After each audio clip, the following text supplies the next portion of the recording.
ఎన్నికల కౌంటింగ్ అనంతరం ఈ కృష్ణా జిల్లాలో కానీ రాష్ట్రంలో అనేక మంది తెలుగుదేశం పార్టీ జనసేనకు సంబంధించినటువంటి నాయకులు కార్యకర్తలు వైఎస్ఆర్ కాంగ్రెస్ పార్టీ గ్రామ స్థాయి, వార్డు స్థాయి, మండల స్థాయి, నియోజకవర్గ స్థాయి యాక్టివ్గా ఉండేటువంటి లీడర్స్ పైన ఉద్దేశపూర్వకంగా దాడులు చేస్తున్నారు. అదేవిధంగా వాళ్ళ ఇళ్ళకెళ్ళి ఇళ్ళు పగలు కొడతాం, కార్లు పగలు కొడతాం, అర్ధరాత్రులు వెళ్ళి వైఎస్ఆర్ కాంగ్రెస్ పార్టీ శ్రేణుల్ని భయపెట్టాలి, ఈ వైఎస్ఆర్ కాంగ్రెస్ పార్టీని డిస్టేజం చేయాలని చెప్పి పెద్ద ఎత్తున ప్రయత్నాలు చేస్తున్నారు. వాటిల్లో కొన్ని చోట్లయితే ఫిజికల్గా వ్యక్తుల మీద దాడులు చేయటం, కాళ్ళు కొడతాం, చేతులు కొడతాం, తల్ల బాగలు కొడతాం. అదేవిధంగా ఈ గ్రామాల్లో కానీ ఇక్కడ కానీ మీరు ఉండకూడదని చెప్పి వార్నింగ్లు ఇవ్వటం అనేక రకాలుగా చేస్తున్నారు. వీటికి ప్రత్యక్ష సాక్షులు పోలీసులు దగ్గర ఉండి వాళ్ళు కొడతాంటే వీళ్ళు చూస్తూ నిలబడి ఎంజాయ్ చేస్తున్నారు. ఈరోజు మా దగ్గర పోలీసులు పాక్షిక పాత్ర వహించేటువంటి సన్నివేశాలు, తెలుగుదేశం పార్టీ అల్లరి మోకల్లో మా వాళ్ళ మీద దాడి చేస్తున్నటువంటి సన్నివేశాలు సీసీ ఫుటేజీలతో సహా, ఫోటోలతో సహా మా దగ్గర ఉన్నాయి. మేము ఎస్పీ గారికి కానీ లేదా లోకల్గా ఉన్నటువంటి పోలీస్ స్టేషన్లో కానీ కంప్లైంట్ ఇచ్చినా, ఒకవేళ మాకు ముందు సమాచారం ఉండి ఇలా గొడవ జరిగేటువంటి పరిస్థితి ఉందని చెప్పినా కూడా వాళ్ళు వచ్చి ప్రేక్షక పాత్ర వహించడం, అదేవిధంగా ఎటువంటి కేసులు కూడా కట్టినటువంటి పరిస్థితి లేదు. కాబట్టి మేము జిల్లా పార్టీ తరఫున మా దగ్గర ఉన్నటువంటి వీడియోగ్రాఫులతో, ఫోటోగ్రాఫులతో హైకోర్టుకు వెళ్ళి ప్రైవేట్ కేసులు వేయాలని చెప్పి నిర్ణయించుకున్నాం. తప్పకుండా దాడులు చేసినటువంటి వాళ్లే కాదు, దాడులు చేస్తుంటే చూస్తున్నటువంటి పోలీసు వ్యవస్థ మీద కూడా కేసులు వేయటానికి సిద్ధంగా ఉన్నాం. అదేవిధంగా వైఎస్ఆర్ కాంగ్రెస్ పార్టీ నాయకులకు కానీ, అదేవిధంగా కార్యకర్తలకు కానీ ఎటువంటి భయం, ఆందోళన చెందాల్సినటువంటి అవసరం లేదు. రేపు 2 రోజుల్లో జిల్లాలో ఉన్నటువంటి ముఖ్య నాయకులందరం కలిసి ప్రతి నియోజకవర్గానికి వెళ్ళి దాడులు చేసినటువంటి వాళ్ళ ఇళ్ళకెళ్ళి ధైర్యం చెప్పేటువంటి కార్యక్రమం చేస్తాం.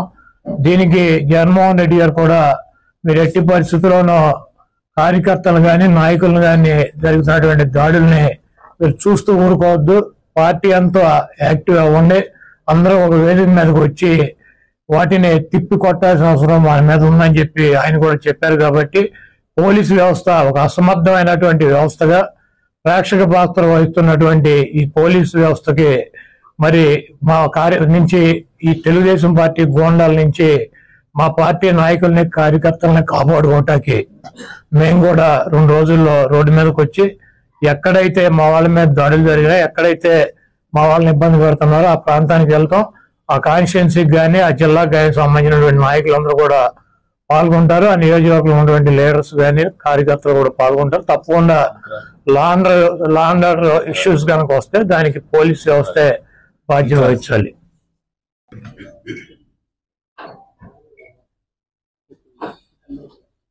మొన్న జరిగినటువంటి అసెంబ్లీ ఎన్నికల అనంతరం లెక్కింపు రోజు నుంచి మొదలుపెట్టి అధికార మదంతో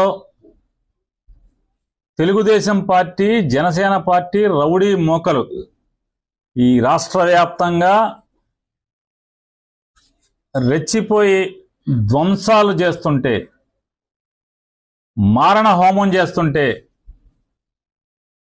ఏ నియోజకవర్గానికి ఆ నియోజకవర్గం ఎమ్మెల్యేలు గెలిచిన వారు ప్రోత్సహిస్తూ పైనుంచి చంద్రబాబు నాయుడు డీజీపీకి, ఎస్పీలకి కేసులు కట్టబాకండి, మా కార్యకర్తలు చేసేటువంటి ధ్వంసాన్ని మీరు విట్నెస్గా చూస్తూ ఉండండి తప్పితే మా వాళ్ళని ఎక్కడ ఆపటానికి వీల్లేదు, మీరు పోలీసు ఉద్యోగం చేయటానికి వీల్లేదు అని చెప్పని వాళ్ళ పోలీసులు చేతులు కట్టి ఈ ధ్వంసరచన చేస్తున్నాడు.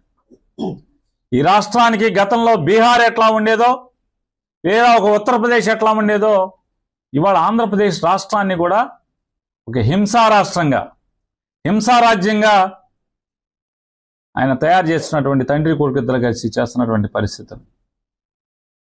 వాళ్ళు ఎంత అంటే పోలీసులు అంటే కాపాడవలసినటువంటి అరాచక శక్తుల్ని, రౌడీ మోకల్ని, రౌడీల్ని అరికట్టాల్సినటువంటి పోలీసులు కనీసం దారుణంగా గ్రామాల్లో, పట్టణాల్లో మర్డర్ కేసు ముద్దాయిలు, రౌడీ షీటర్స్ అందరూ కూడా స్థానిక సిఐల్ని, డిఎస్పీలని ఎరా ఉద్యోగం చేయాలని లేదా, ఉంటావరా నువ్వు ఎక్కడ అని మాట్లాడుతున్నా కూడా కనీసం అన్ని వీడియోలు ఉన్నాయి. ఇవన్నీ హైకోర్టుకి ఇవ్వబోతున్నాం. అన్ని వీడియోలు ఉన్నాయి. స్థానికంగా ఉన్నటువంటి సర్కిల్ ఇన్స్పెక్టర్ని, సబ్ ఇన్స్పెక్టర్ని, డిఎస్పీని, జిల్లాలో వివిధ ప్రాంతాల్లో జరిగిన ఇన్సిడెంట్లు. ఎరా ఉద్యోగం చేయరా, విఆర్కి వెళ్తావారా, విఆర్కి పంపిస్తా నిన్ను. అయితే కనీసం పోలీస్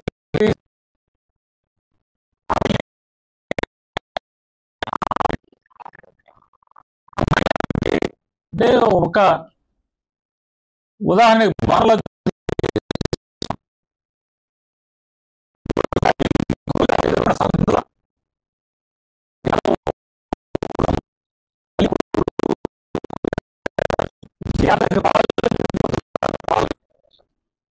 కొడుకు లేడు ఇంటి దగ్గర, ఇంకా కౌంటింగ్ పూర్తవలా, గూండాలు ఆ ఇంటి మీద పడి కనీసం ముసలావిడని కూడా, 65 ఏళ్ల పెద్దావిడని కూడా చూడకుండా ఆవిడ్ని కొట్టి ఇల్లంతా ధ్వంసం చేస్తే, ఇంట్లో టీవీలు, సామాన్లు మొత్తం, మంచము, టేబుల్స్, ఫ్రిడ్జ్ అన్ని బద్దలు కొడితే పోలీస్ కేసు లేదు. కేసు ఇస్తే కేసు రిజిస్టర్ చేయరు. కాగితం ఇచ్చినా కూడా పోలీస్ స్టేషన్లో గిరాటు కొట్టే పరిస్థితి. ఎనగుదురు పోలీస్ స్టేషన్ ఇంతవరకు కేసు కట్టలేదు. కంప్లైంట్ ఇచ్చినా కూడా ముద్దాయిలు డైరెక్ట్గా వైఎస్ఆర్ కాంగ్రెస్ పార్టీ వాళ్ళు పలకరిస్తాకెళ్ళి ఆ ఇంట్లో పగిలిపోయిన సామానికి కొనుక్కోమని డబ్బులు ఇస్తే,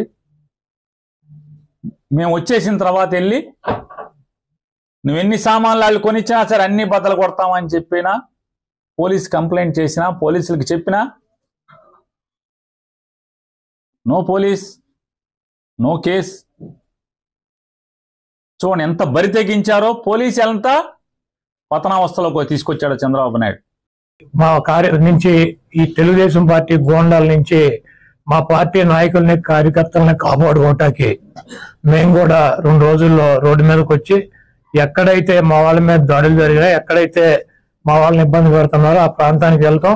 ఆ కాన్స్టిట్యున్సీకి కానీ ఆ జిల్లాకు కానీ సంబంధించినటువంటి నాయకులందరూ కూడా పాల్గొంటారు. ఆ నియోజకవర్గంలో ఉన్నటువంటి లీడర్స్ కానీ కార్యకర్తలు కూడా పాల్గొంటారు. తప్పకుండా లా అండ్ ఆర్డర్ ఇష్యూస్ కనుక వస్తే దానికి పోలీస్ వ్యవస్థే బాధ్యత వహించాలి. ఇప్పుడు ఆపరేషన్ లేకుండానే మోకాళ్లకు ప్లాస్మా ట్రీట్మెంట్. మీ ఆర్థోపెడిక్ సమస్యలన్నిటికీ రోబోటిక్ టెక్నాలజీ ద్వారా తక్కువ ఖర్చుతో శాశ్వత పరిష్కారం. Free consultation. ప్రతి ట్రీట్మెంట్ పై 20% డిస్కౌంట్. ఈ ఆఫర్ కొద్ది రోజులు మాత్రమే. త్వరపడండి. V9 hospitals 9281465842.